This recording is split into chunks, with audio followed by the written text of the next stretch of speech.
mbokk yi am contacté dellu si waat seen beneen numéro émission xibaar entretien ñu ngi dalal Pape Lo di responsable politique chargé de mission à la présidence di yëngu si Benno Bokk Yaakaar depuis 2 mois ou bien plus de 2 mois mi ngi fii Touba di yëngu si wàllu politique ngir accompagner la coalition Benno Bokk Yaakaar mu fas yéene nag def une évaluation par rapport aux élections Pape ñu ngi lay nuyu laataa ñuy ñëw si laaj yi. Babacar maa ngi lay fay di nuyu ñëpp ñu ñuy seetaan ci xibaar 24 di baal àq ñëpp di baalu àq ñëpp ci at mu bees mii ñu dugg.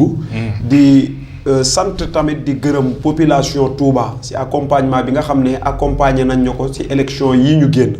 ñu leen ci sant di leen gërëm di masawu coono ñëpp ñi nga xamante ni joxoon nañ ñu confiance ànd ak coalition Benno Bokk Yaakaar doon ko jàppale ci liggéey bi. waaw nga bokk ci rare des jeunes yi ñëw wane seen bopp imposé wu. dajalewaat la famille de Moustapha Cissé Lo demaat seeti penc yi seeti kilifa yi def une bonne campagne mais au finish gis nañu résultat yi fu mu mujjee favorable leen lu xew. waaw Babacar li xew yomb naa expliquer bul wax gisuñu résultat gis nañu résultat naam xëy na lañ ci doon séentu mooy victoire mooy coalition Benno Bokk Yaakaar jël ndam li ci commune bu Touba jël ndam li ci département Mbacké ay la yéwén loolu mujjul am waaye jàpp naa ne. ñun li ñu taxoon a jóg suñu objectif atteindre woon nañ ko mooy bi ñuy ñëw fii ci Touba di jàppale ci coalition Benno Bokk Yaakaar ci ndigalul président de la République muy suñu wayjur di ko massawu di ko nuyu de passage di ko sant di ko gërëm ndax bi ñuy ñëw ci dëkk bi ci ndigalam lañ fi ñëwee lépp luñ fi mantam walla luñ ko def ci ndigalam lañ ko defee ci man-manam lañ ko defee moom moo ñu ci jàppale. objectif bi ñu ci am nag mooy am na famille libérale famille président Macky Sall bu nekkoon ci dëkk bi. boo xamante ni xëy na toogoon nañ wala bàyyi woon nañ wala sonnoon nañ ci ni mbir yi doon doxe bañ bàyyi woon ñu dem jëli leen waxtaan ak ñoom. am na beneen famille bu nga xamante ni suñuy am di jàmm lañ suñuy xarit lañ bul fàtte ne ñun fii lañ juddoo fii lañ màggee fii lañ yaroo mooy ay jeunes yu nga xamante ni ñoo juddandoo ñoo màggandoo ñoo yaroondoo ñu dem seeti leen waxtaan ak ñoom ñu nekkoon ci yeneen parti ñu waxtaan ak ñoom ba ñëw jàppale coalition Benno Bokk Yaakaar. mais feeñ na si résultat yi nga jàpp. waaw feeñ na si naam. mais Pape écart 113 000 dafa bëri. bul fàtte ne 1023 rek la woon. waaw bul fàtte ne élection présidentielle booy évaluer moom ngay njëkk a évaluer diggante président Macky Sall ak Idrissa Seck. président Idrissa Seck moo jëloon première si élection yi. avec 200 000 et quelques voix. waaw kay président Macky Sall dafa mas di am problème fii. 69 000 la amoon. waaw du fi woon feefam fii du woon feefu Benno Bokk Yaakaar. bul fàtte ne département Mbacké. coalition bi Ablaye Wade daan jiite moo fi mas a teg loxo ci ay at yu bari. effectivement ñu am ay liggéey yu am solo yu ñu ci def ak le président Moustapha Cissé Lo bul fàtte ne nekkoon na fi temps opposition xeex fi ak parti pouvoir. amoon sax moo fi mas a gagné département. waaw amoon ay résultats ak ñi mu ko àndaloon ay résultats yu am solo ci diggante bi ñu ngi fiy continuer di am ay jafe-jafe waaye xam nga ne percée am na. xam nga naam percée am na ndax écart bi amoon ci présidentielles yi ak bi am ci locales yi ak bi am bii bokkul. coalition Benno Bokk Yaakaar dafa am ay jéego yu mu def ci diggante local ak législature mu def yokkute daanaka 8000 voix loolu doo ko sànni. ci biir Touba. ci biir département bi. département par exemple boo xoolee commune rurale donc laa gis ñoom ñoo gagné seen dëkk muy 14 communes avec 14 000 voix. waaw mais bul fàtte ne communes yooyu gagné am na ci biir dëkk bi yokkute gu fi président Macky Sall am.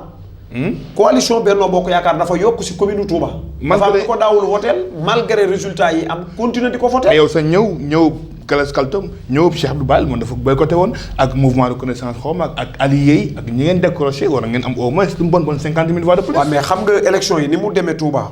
de manière générale ni ma ko analyser mooy ñun ñoo perte élection yi Benno Bokk Yaakaar waaye ñun ñoo ci gagné. yéen a ci gagné. waaw ñun ñoo ci gagné mooy. li ma gëm man en tant que jeune liggéey bii ñu commencé buñ ko continuer ndax am na lu bari lu xew ci dëkk bi loo xamante ni manque d'information la. dafa am benn jeune bu may àndal mu def benn émission ci benn rajo te ci commune Touba lay liggéey wax ay réalisation yu président Macky Sall def moroomu jeune am woo ko bokk ak moom koñ ne ko loolu amul te lu am la luñ mën a wax kon jeunes yi comprendre ñu liggéeyu président Macky Sall ci Touba. wala amuñu ci information wala amuñu ci accès léegi nag ñun suñu rôle en tant que ndaw mooy wax ak moom. bi ñuy ñëw di jàppale ci président Macky Sall digguñu ne dañuy ñëw pour am ndam wala dañuy ñëw pour gañeel ko lu suñu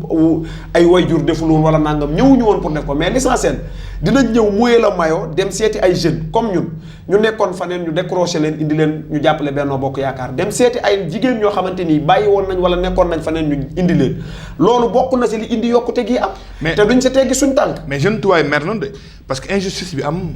ak ku ma am ndey bi ku ma amul ndey bi tax na ñu bari mer parce que financement bu fi duggee waa APR ñoo koy séddoo bu fi tamit demee si jigéen ñi seen kuréel yi seen zone lay yem dama koy wax di koy waxaat 500000 yi dugg si biir campagne bi dafa yem si biir Benno temps yi yéen a ngi signé ay contrat pour des jeunes xëyu ndaw yi yoo xam te ni Macky Sall moo joxe woon ndigal dafa yem si biir APR est-ce que tamit loolu war leen ko lawal. ñëpp gis seen bopp loolu mooy dëgg. président de la république bi muy def loolu politique boobu noonu defu ko pour politique gu famille politique am. da koo def pour politique gu askanu Sénégal yépp mais waa Benno Bokk Yaakaar si askanu Sénégal lañ bokk askanu Touba lañ bokk jeunes yooyu ngay wax Touba lañ dëkk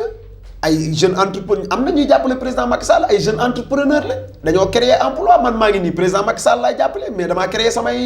emploi maa ngi liggéey am naa ay emploi yoo xam man maa leen di fay boo ko jugé noonu ne dañ koo yemale suñ biir am na ay ndaw ñoo xam dañoo yaakaar si man maa leen di fay salaire am na si biir APR ay jeunes yoo xamante ni tey ñi ngi jàppale président de la république mais ñi ngi def politique de développement ñi ngi def politique de entrepreneuriat ñooñu da nga leen di boole si askan wi. mais Thierno gi Pape mooy bi fi Ousmane Sonko ñëwee. li si ëpp si li ko topp c'est des jeunes ñu ngi ko jëlee Nindi ba Mbacké si biir taw mi découragé wuñu koo si approché laaj ko lu mu lay wax danoo découragé si nguur gi amatuñu espoir moom lañu yaakaar moom kese moo fi nekk kon loolu est-ce que jotul tamit ngeen bàyyi si xel. waaw xam nga loolu dama politique ndaw politique gu espoir la am politique gu yaakaar président de la république dooma wax ne ma deful dara si jeunes yi bi mu ñëwee ak effort yi mu def yëpp bañ nga ko ba boo koy ku ko mën di attaqué wala nga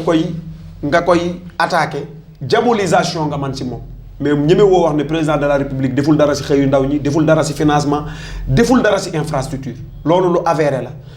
amaa jëmmi nag profil bi nga wax jeunes yi ko topp ñoo xam li ñu ko toppee xam nga bu fekkee ne yow sa forme de communication wala sa wax ndax askan la ndax ay jeunes la dig leen lu mënta nekk la wax leen loo xamante nii leer na la yow mii koy wax ay la yéwén bu ñu la joxoon réew mi doo ko def solution yi nga naan man nga koo indi daar ku la joxoon réew mi mënoo koo indi jeunes yooyu yaakaar si loolu ba topp la man ay jeunes moo ma doon topp si élection yi yaa ngi ko doon gis Touba fu ma dem ay jeunes laa doon àndal te joxuma leen 1 franc ñoo xamante ni politique gu ñu woon defuñu woon dara dañoo ñëw ànd ak man si lu ma leen wax ñu am espoir si loolu noonu ak yaakaar samay nawle ñoo xamante ni ñenn ñi ëppale wu ma leen dara ëpp ma leen xel ëpp ma leen dara te dañoo ñëw engagé wu politiquement ne en tant que ndaw yow man ngaa wax ak ñun luñ dégg xëy na problème de communication ñun am nañ ko si département Mbacké loolu mooy dëgg. dëgg gi dëgg mooy li nga wax nii question de communication président Macky Sall def na fi ay effort de si loolu nga ko wax si financement si lu man di doon ndax sëñ Abdoulaye bi muy jàppalee Abdou Diouf lu ko Abdou Diouf defaloon si dëkk bi la ndax sëñ Touba amul lu muy ñaan kenn ndax lu mu bëgg taalibe yi def ko mais président Macky Sall président yi mas a jaar Sénégal li mu def pour Touba kenn mësu ko see def moo tax sëriñ bi gërëm na ko sant na ko ñaanal na ko ñun population Touba nag wala yenn jeunes yi buñ demee ba nga xamante ni comprendre te wuñu ak ñoom wala ñi ko fi nekkal wala ñun ñi nga xam ne ñoo koy waxal wala ñoo koy doxal wala ñoo koy politique ñun ñoo am problème suñu diggante ak population bi loolu moo tax suñu wàcc ñun ñu dem si suñu génération ñi ñu maaseel waxtaan ak ñoom. voilà li nga xam ne moom la président def ak li mu bëgg a def. ndax ay projets yu mag a mag a mag la am si Touba si at yi ñu jëm. beneen constat aussi bi dañu ñëw si projet yi si wàllu politique organisation bi ak structuration parti bi dafa des bi fi président si la nekkee benn moom la woon mooy def communiqué moo amee comité yi mooy wax mooy kenn sañul wax kenn du responsable il est seul responsable te n'empêche boobu amoon organisation donte sax xëy na benn nit moo doon dirigé ñu dem ba si biir ngeen def ay zones yi pëccoxoo na tout le monde est responsable am na aussi 3 cogères seen biir parti ñu gis ni également ku nekk fa nga toog yow da ngay jàpp ni yow keneen jiitewu la moo tax gis nga bi ngeen pare élection évaluation yi bëri na ku nekk mi ngi évaluer dispersion boobu noonu est-ce que amul lu mu xañ seen parti. mën naa nekk politique moom addition moo si baax ak mbooloo mooy doole maanaam aw say kenn mënu leen a damm mais bu ñu defee benn mën nañ ñoo damm loolu naam dëgg la mais na nga xam ne parti politique la du daayira du association. loolu xew na si opposition xew na si surtout parti pouvoir alliance bu toll ne alliance pour la république ànd ak coalition Benno Bokk Yaakaar problème yooyu mënu faa ñàkk li nga wax dëgg la président Moustapha Cissé Lo yàlla dafa dogal moom moo doon seul coordonnateur. waxuma si département Mbacké si Sénégal si APR. loolu nañ koy fàttaliku moom rek moo si doon coordonné ab département loolu si ndigalul président Macky Sall la ko doon defee ñëpp nangul ko li nga wax dëgg la moo doon patron département Mbacké si politique gu APR. ñëpp nangul ko booba. mi ngi ko tàmbali si parti opposition kenn amul loo fi joxe booba moom rek moo fi mënoon a génne si poosam ak ñenn ñu néew di si defal parti bi te xaaru si woon dara moo si joxoon ay otoom investir ko si bi loolu amee ñu ñëw ba si pouvoir xam nga pouvoir ni mu demee ay problème am na loolu mi ngi sunu ginnaaw mais n'empêche que loolu même bu amee itam parti pouvoir surtout bu nekk si ànd ak ab alliance bu AFP nekk fa réew mi yooyu yëpp boo ko boolee mën naa indi problème yooyu mais damaa jàpp ne en tant que ndaw en tant que jeune. bu nga xamante ni da ngay def politique bëgg see dem fenn war ngaa jéem a teg wala nga xalaat loo xamante ni war nga koo indil sa askan. ñun politique bi nga xamante ni moom lañ opté nii di ko def. mooy politique boo xamante ni donte 50 personnes ñoom ñoo ñu siy gëm fu ñu leen woo ñu wuyu leen si te duñ ñu topp ndax intérêt duñ ñu topp ndax xaalis ndax dañoo bëgg liñ leen di gëmloo wala liñ leen di wan mu doon njariñ loo xamante ni kenn ku ne di nga si gis sa bopp ndax ñun si entrepreneuriat la ñuy yëngu. ñu gis la bi nga ñëwee joxe nga ay machines ay lampadaires financé nga dem naa sax bay dégg ñu ni plus de 50 millions def nga si élection yi man na dina ma jaaxal ndax nag teguma ko bët mais noo def ba dugal 50 millions si élection yi. ëpp na ko li ma fi dugal ci veillu élection yi ci département Mbacké muy lu ma dimbalee ay jeunes muy ay financement muy ay formation muy ay lampadaire muy ay jeux de maillot muy ay machine jege na 70 millions loolu mooy dëgg. waaw pour jàppalee ko président de la république loxoom génnu ci lenn li président de la république moo ma ko jàppaleele boppam lenn li njabootu politique am lenn li nag ma am ci sama benn partenaire muy sama grand frère di suma xarit di Doudou Ka ndax bul fàtte ne man bi ma ñëwee damaa bàyyi waa APR ñu doxal man ma diriger benn coalition. fii si dëkk zone yi effectivement liggéeyee si zone yi. waaw boo xamante ni damaa bàyyi ndax soo ñëwee si ab dëkk ñu organiser ko doo ñëw di yàq wala di perturber. wala di far fii wala di far bi ma ñëwee dama ne nekkuma fi pour kalam man président Macky Sall mooy suma papa may chargé de mission si cabinet mu soxla majorité assemblée ma ñëw di ko jàppale li ma man li ma si man nag àndoon naa si ak ay. bonne volonté yu ma si dimbali di ay xariti président de la république ñenn ñi bëgguñu ko tudd seen tur si ab télé mais ki si gën a fort di Doudou Ka nga xam ne bi ma demee moo ma wool boppam ne ma li ngay wane si njàmbaar sur le terrain lépp loo bëgg pour président am ndam si Touba pare naa pour def ko mooy yooyu ñu yoroon moom moo ñu si jàppale moom moo ñu si gunge si coalition Dogu pour le Grand Sénégal kon bu lu mel noonu amee résultat yi yokk président de la république naam gañewu fi mais def nañ ay jéego te duñ bàyyi ndax loolu ñu indiwaat si tam xarit gi xëy na boo ñëwoon dem dañ naan politique ko fi indi woon te man fi laa dëkk. yaa ngi nañ joxe ay nag waaw gañe nañ ko ñu dem nañ dootul ñëwaat looloon indi nag yi tey si tam xarit gi ñu dimbali néew ji doole yi nga xamante ni séq nañ ko ak ñoom te fas yéene na lañ continuer di leen accompagner ndax politique de développement boobu ñu leen woowoon ñu continuer ko ba nga xamante ni échéance yii ñu jëm président de la république continuer di fi am ndam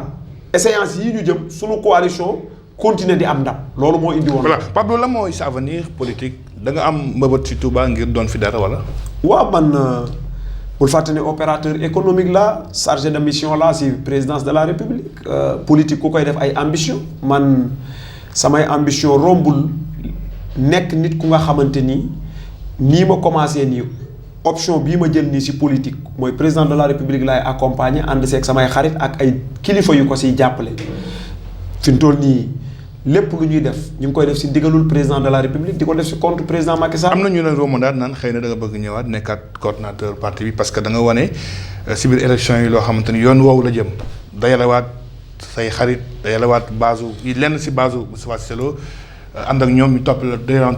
21 jours. non loolu nekkul sama ambition nag ay jiite fii Touba wala coordination wala non ndax damaa ñëw fekk fi samay kilifa. fekk fi samay wayjur ñooñu mënumaa xëccoo ak ñoom. mais pourquoi cette année nga ñëw Touba te am na fi local gis ñu la am na fi aussi tamit présidentiel gis ñu la. mais tey nga ñëw président dëkk toog. si ndigalul président de la république laa fi ñëwee. jàppale en renfort kon. waaw renfort laa ñëwee woon ndax dafa am feef si politique président de la république Fouta Matam mooy titre foncier si politique ak Fatick. moom titre foncier la si politique. 97-88% la fay gagné mu am ay jafe-jafe si yenn localité yi léegi nag jot na ba mu soxlaa. am nga fa ay xarit am nga fa ay am di jàmm am nga fa ay wóllëre sa wayjur am na ko fa ñenn ñi toogoon observation boobu laa si def ñenn ñi bawoon ndax am nañ information ñoo xamante ni xëy na boo ñëwee dinañ la rus ñu ñëw pour def renfort pour jàppale coalition bi mu am. mais yan kàddu ngay indi si base yi leen échappé muy Louga di Saint-Louis di Dakar Dakar moom c'est d'habitude Thiès aussi Idrissa Seck ñu gis présence am fa benn njëriñ Ziguinchor doo xaale ñu ko ñu gis ni les grandes villes da ngeen ko ñàkk. loolu dama ne yeewu dafa nekk réalité nekk benn danger pour le Benno. c'est une très grande coalition Yewwi ak Wallu loolu il faut le reconnaître coalition boo xam sëñ Moustapha Sy nga fa. PUR ma nga fa Khalifa Sall nga fa Malick Gakou nga fa Ousmane Sonko nga fa. Ousmane Sonko mooy moteur bi. waa xaaral tous les leaders force politique ak ay mouvement ak ay presse yenn yu nga xamante ni dañoo contre régime bi ñu ngi foofu noonu di leen jàppale. parce que yéen ni ngi amee seen presse non dafa am ay presse yoo xamante ni Sénégal dañu contre régime bi te xooluñu seen digganteeg yàlla amul benn équilibre toog si ay télé wala ay émission wala ay débat mën a wax loo xam ne yow mi koy wax xam nga ne loolu demeewul noonu te nga ne presse nga loolu lu doy waar la. loolu nag force politique boobu bu àndee jàkkaarloog benn force politique tamit réalité politique la bu yor ab pouvoir c'est normal résultat yi demee nii mais ñun fi nga xamante ni dañ leen faa laminer lu tax duñ ko wax am na fa Kaolack Fatick Mbour. Matam commune bi non Matam département laa wax waxuma ay élection yoo xam da ngaa dem gagné ab commune naan la département la woon niñ def ba gagné loolu laa la wax ay Kaolack du grande ville Matam du grande ville. Mbour du grande ville. non Matam moom non xaaral noonu dañuy waxtaan grand. loolu bu amee réalité politique la jël nañ ko en compte mais xam nga ne résultat yi am de manière générale de manière boo ko doon jël sur le plan national am na loo xamante ni ñun ñoo ko teg suñu bopp ñun Benno Bokk Yaakaar. ah d'accord am na si loo xamante ni en compte boo xam ñun ñoo ko teg. ci ban fan. non ñun ci suñu biir y a des DG ak ay ministres yoo xam ay défaillants lañ si biir coalition bi si dañoo trahir président Macky Sall trahir coalition bi waaw. am na ay DG ak ay ministres yoo xam ne dañoo trahir coalition bi loolu bokk na si. trahir président Macky Sall loyauté amu si maanaam doy na war daal lépp kenn mënu ko ndax nit ki booy ànd ak moom di accompagner politique am mu nekk si échéance yu décisif yu mel nii di laaj majorité pour àggale liggéey bi mu sumb war na la jaral daal ñun nekkuñu woon si ab liste mais président de la république sunu kilifa la sunu wayjur la ñu seq ak moom teraanga. séq koog njabootam séq koog doomam séq koog soxnaam moo taxoon ñu bàyyi lépp benn këral politique ibbiwuñu ko benn front ibbiwuñu ko dem sax bay wax ak ñoo xamante ni waruñu woon a wax ak ñoom ngir bëgg président Macky Sall am ndam. si la ma xam benn DG moo simmeeku dem rayante ji gagné dëkkam muy Pape Demba Bitèye mais yow sa DG sa xarit anamu lu tax demoon Ziguinchor xeex ak Ousmane Sonko. kooku Sénégal gépp la xeex déedéet dama lay wax dama ne Doudou Ka résultat yi ñu am Touba nii loxoom da see dugg bu baax leader yi may dégg nekk Touba ak Mbacké xam nañ ko. dafa jàppale coalition Benno Bokk Yaakaar bu baax a baax am na leader yu may dégg xam nañ li may wax ne dëgg la demal Louga dafa def ay effort yu am solo si lu ma xam demal Mbour googu noonu demal Diass da ko faa def Ziguinchor noonu Ziguinchor dafa am leader politique bu fa dëkk bu tudd Ousmane Sonko di laaj réew mi tey xam nga lan nga mënoon a méngale bu Ousmane Sonko taxawoon ak Doudou Ka ñoom ñaar ñëpp ñuy laaj réew mi nga xam ne Doudou Ka man foofu Ousmane Sonko Ziguinchor bu Doudou Ka nekkoon candidat présidentiel Ousmane Sonko nekk candidat Sonko du gis biti. oh non li may wax ne laaj ko waa Ziguinchor dama ne ñoom ñaar bu àndee dama lay wax li ma lay wax nii réalité la Ousmane Sonko ak Doudou Ka bu ñu taxawoon ñoom ñaar di laaj réew mi nga xam ne Doudou Ka du moroomu Ousmane Sonko si Ziguinchor da koy laminer fépp Ziguinchor. voilà léegi bu ñu jógee foofu ñu ñëw si résultats yi ni mu bindoo bu ndee ban naan parti au pouvoir mi ngi xili xàll am na majorité wala amu ko ñu gis ni instant yi nii foog ngeen mën a tibb si ku jóge pour mën a def li ngeen bëgg xanaa tiit jaar na war ngeen tiit. déedéet xili xaana amul si politique. politique nee naa la réalité force politique bu jàkkaarloog ñun la def ay investiture ñun ñu def ko ñu dem campagne ñoom ñëpp ñu ànd campagne Mimi Touré nekk suñu candidat dem campagne. na ñoom seen ay titulaire. waaw non non déedéet déedéet seen titulaire yi ñi génn ñoo dem campagne Ousmane Sonko moo campagne di wër réew mi nga koy gis muy wax mel na kuy def campagne présidentielle di sosal régime bi di sosal président Macky Sall loolu lu leer la loolu ñëpp gis nañ ko.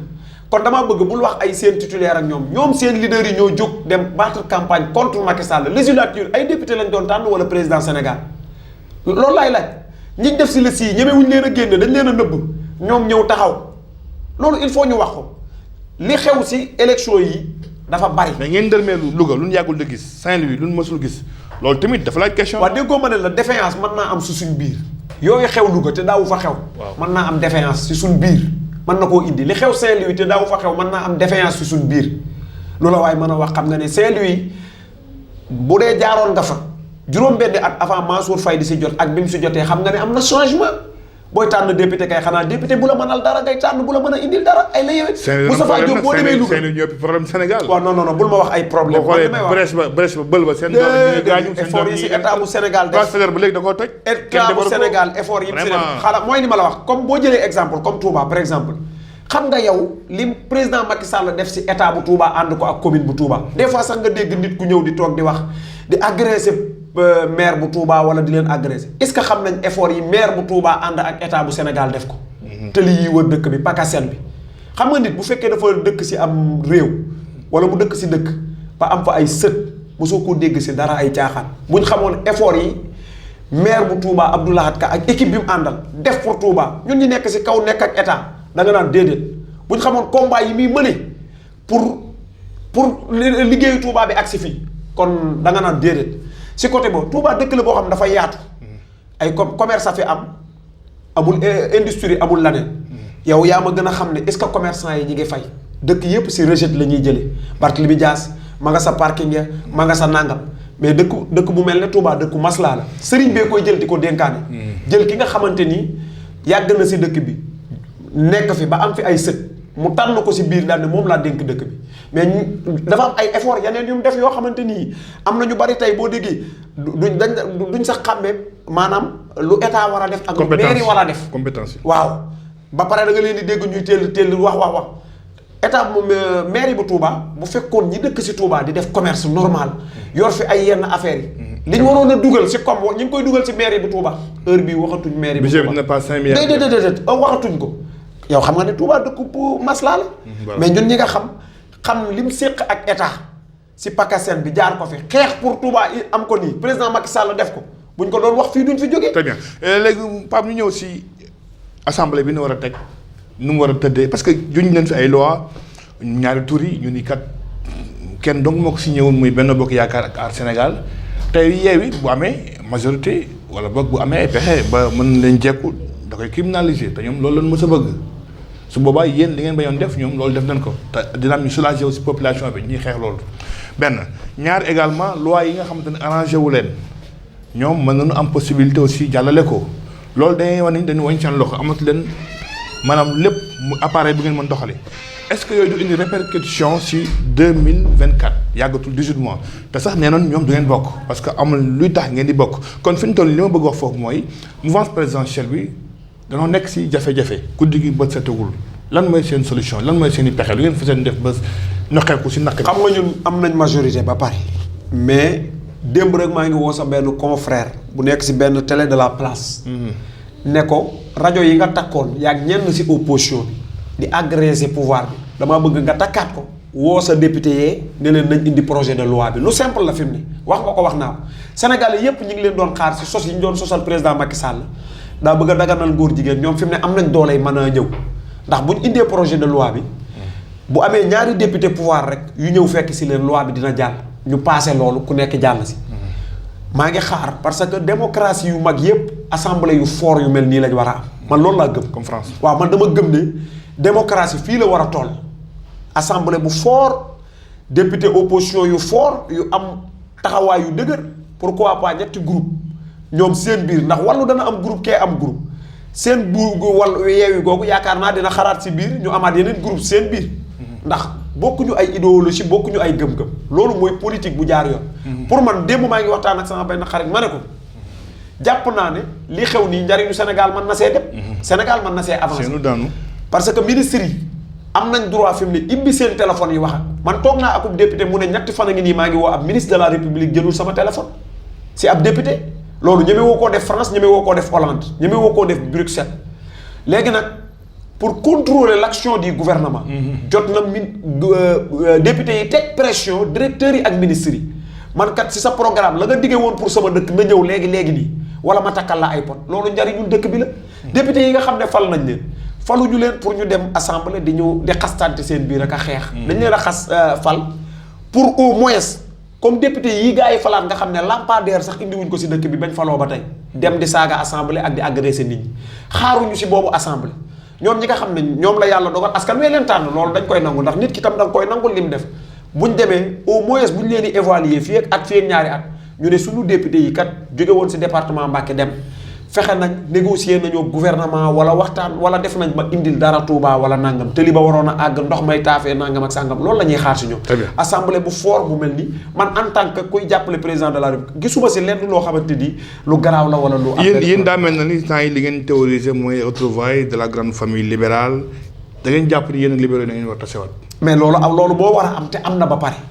am na ba pare. waaw loolu moo war a am te am na ba pare. ah bon waaw famille libérale ñi ngi waxtaan te mosuñoo ñàkk di bañ a waxtaan mooy xanaa kay li si gën a am solo mooy yeneen surprise yi nit ñi di xaar mooy yeneen ténor yi mag président Macky Sall ñu gis ko boog président Ablaye Wade ñu toog président Macky Sall ak président Idrissa Seck toog président Macky Sall ak frère am Karim Wade ñu toog si benn salon toog waxtaan retrouvailles famille libérale boobu président Ablaye Wade doon ñaan yàlla dogal moom. mais loolu est-ce que mënul commencer fii si assemblée. waaw mais loolu dëgg la ñoom pourquoi pas mën ñoo jàppale leen. waaw déggoo ma ne la kan moo la wax ne da ngaa déggagul benn député bu bokk wàllu wax nangam ak sàngam député yi wàllu yi ma gis ñoom nekkuñu fi di boole kay ab assemblée de. lu état bi indi comme loi bu baax danañ ko voté xam naa leen ay patriote a nga fa ay député yoo xamante ni ay grand homme ñoo fa nekk ñoom nekkuñu fii pour di ay xeexu ay een ak nangam sàngam de wàllu bu majorité bi indee lu baax pour askan wi dañ koy voté nekkuñu foofu pour di bloquer ab assemblée ndax xam nañ ne amul askan wi xaaruñu leen ci loolu de bu président Macky Sall ak gouvernement indee lu baax pour askan wi ñu voté ko pour njariñu Sénégal pour njariñu askan wi. 2024 dana jëm ñi ngi naan dina dem ak du dem président mi ngi tekk waaye daal am na ay xale yu mu jaaral seen bakkan am na ay parti politique yoo xamante ni nee nañu moom demam mënut a nekk xaatuñu ko président Macky Sall na yamal foofu mandaam te bàyyi Sénégalais yi continuer yéen ñi nga xam yéen a koy jàppale da ngeen gis mu jox keneen mu dem wala dafa war dem. xam nga président Macky Sall wax na ko waxati ko yàlla suñu borom moom la dogal moom mooy gardien de la constitution. jox nañ ko muy jiite Sénégal si confiance su Sénégalais yi mu laajaat ñu jox ko kenn mësta dégg président Macky Sall toog si làmmiñam ne lii laa si bëgg damay dem wala du ma dem. il est temps nag. waa léegi lan moo tax nit ñi bëgg a yàkkamti débat boobu bëgg see dëkk si wax day dem wala du dem moom en tant que kilifa di nit ki nga xamante ni yàlla dogal expérience yi mu boole si politique gu Sénégal benn homme mësu koo am fi mu jaar. Directeur ministre d'État ministre de l'Intérieur président assemblée premier ministre président de la République président Union africain loolu kenn mësu koo dajale ci histoire politique gu Sénégal. bu yàlla suñ borom dogalee mu nekk président Sénégal di ko gouverner. pendant 10 ans 12 ans kon ay la yéwén Sénégalais yi war nañoo mën a amuk dal akuk teey déglu tuuti moom ndayu mbi léegi mu ñëw toog ne yow cautionné nga demam. man président Macky Sall déggoo waxoon naa ko xanaa beneen candidat bëgg mu amal. man sama kilifa du ma ko digal lu muy def man mooy suma waajur sama xarit la sama kilifa la dañuy waxtaan ma ak moom mais du ma ko digal lu mu def baax na man awma droit. mais xam nga lu yanu maanaam. waaw mais man du ma digal sama kilifa man mooy sama kilifa di sama waajur man président Macky Sall sañu ma koo digal sañu ma koo tere. voilà question bu mujj bi mooy inondation yi Dakar gi sa nu mel ñu ni président amul vision te pourtant dugal na 700 milliards ci wàllu inondation assainissement Touba sax xëy na yéen ngi def effort dégguñu coow mais on ne sait jamais à tout moment mën nañu lancer plan Orsec bu yee tawee yenn taw yi gouvernement du Sénégal milliards yi nga xam ne ñu ngi koy suul est-ce que mi ngi jariñ. gisoo tey jii nii bi inondation yi commencé am problème yi di doog a commencé am déggoo benn politicien li ñuy mën a politique li ñuy ñeme yàlla kenn ku ko si agressé wala nga wax ko loo ko si wër ta wax ndax xam nañ ne amu si benn responsabilité président Macky Sall bi mu ñëwee fekk Sénégal dëkk ni ñu dëkki si dëkkin woo xamante ni ñenn ñi dem nañ si xur dëkk fa ñenn ñi jël nañ seen alal si ay prêt def ko si ay kër si yoonu ndox ak fu ñu wër ta dëkk dafa ñëw jël alal ju bari def ko si assainissement pour dimbali ñooñu noonu bi si njëkk mooy tey jii nii ku xamoon Dakar bi président Macky Sall di ñëw ak léegi nii xam nga ne inondation am na waaye wàññeeku na Touba moom yow fi nga dëkk fi laa dëkk Abdoulaye Wade bi ñu nekkoo suulal dana du suul milliards yi malgré suuf seeg ni Touba bindoo xam nga ne fukki at si ginnaaw ak léegi nii yemul loolu luñ mën a vérifier la léegi nag yàlla suñ borom mi moom am ndoxam nga xam ne bërki démb dama toog Dakar muy taw 4 heures de temps sewetul loolu fu ndox mi jëm fu muy jaar nga gis inondation fépp fees ak ndox mais après 4 heures de temps après taw bi gis nga ne affaire yaa ngi dem normalement amaa jëmmi nag ñi nga xamante ni yàlla dogal na ñu dëkk si zone ndox loolu moom baneen affaire la du président leen fa dëkkaloo du si responsabilité ñëw na fekk ñu dëkk fa gis nga Touba itam effort yi mu def si forage yi nga xamante nii def na ko fi pour tirer nappe bi gis nga ne am na effort yu baree yu changé loolu lépp nag boo ko boolee si comptam la nekk moom moo ko def en tant que président de la république kon il faut ñu nangul ko opposition bii di wax nii ñoom lañ jox maire yi li si ëpp Dakar wër naa de population yi ñoo génne ne ana sunuy maire yéen ñiñ fal du ngeen ñëw pompal ñu ndox mi gisoo benn maire bu teg benn machine. mais assainissement du seen compétence ah. waaw déglu ma dama ne assainissement dañ ko fee fekk ñun def si bilan bi gën a baax si président Macky Sall infrastructure la ak assainissement président Macky Sall li mu war a gën a damoo si Sénégal mooy infrastructure ak assainissement loolu kenn du ko wedd li président de la République def ci ak AER li si gën a rëy à part autoroute Ila Touba assainissement la ak infrastructure kon loolu nit du ko def ba histoire bind ko nga ñëw ne loolu di ko kii nii mais nag boo ñëwee ba fii maire yi benn maire bu génn. jërëjëf Pape xam naa ne émission bi mat na boo amul looy dolli rek ñu tëj ko. maa ngi lay sant bu baax a baax di la gërëm Babacar. di baal àq ñëpp di baalu àq ñëpp. di sant sunu partenaires yi nga xamante ni encore une fois àndoon nañ ak ñoom si campagne électorale bi ñu jàppale ñu ak sunu partenaire bi nga xamante ni tey jii nii muy dogu pour le Grand Sénégal le président Doudou Ka di ko diriger nga xam ne tey. daanaka lépp luñ man tey jii nii si côté population bi si sécurité population yi Touba yi ak jàppale leen si jafe-jafe yi ak fii ñu toll ni loxoom génnu si di sant itam président de la République encore une fois nga xam ne moom lii ñu man nii li si bari li si ëpp moom la ndax moom moo ñu booleeg ay nit ñu ñuy jàppale pour ñu jàppale askan wi moom moo ñu boole ak ay nit ñu ñuy dimbale pour ñu dimbale askan wi kon maa ngi sant le président de la République di sant le première dame ak gouvernement bi yëpp. mbokk yi jox leen daje beneen yoon si yeneen jotaay si Xibaar 24 TV jaajëf.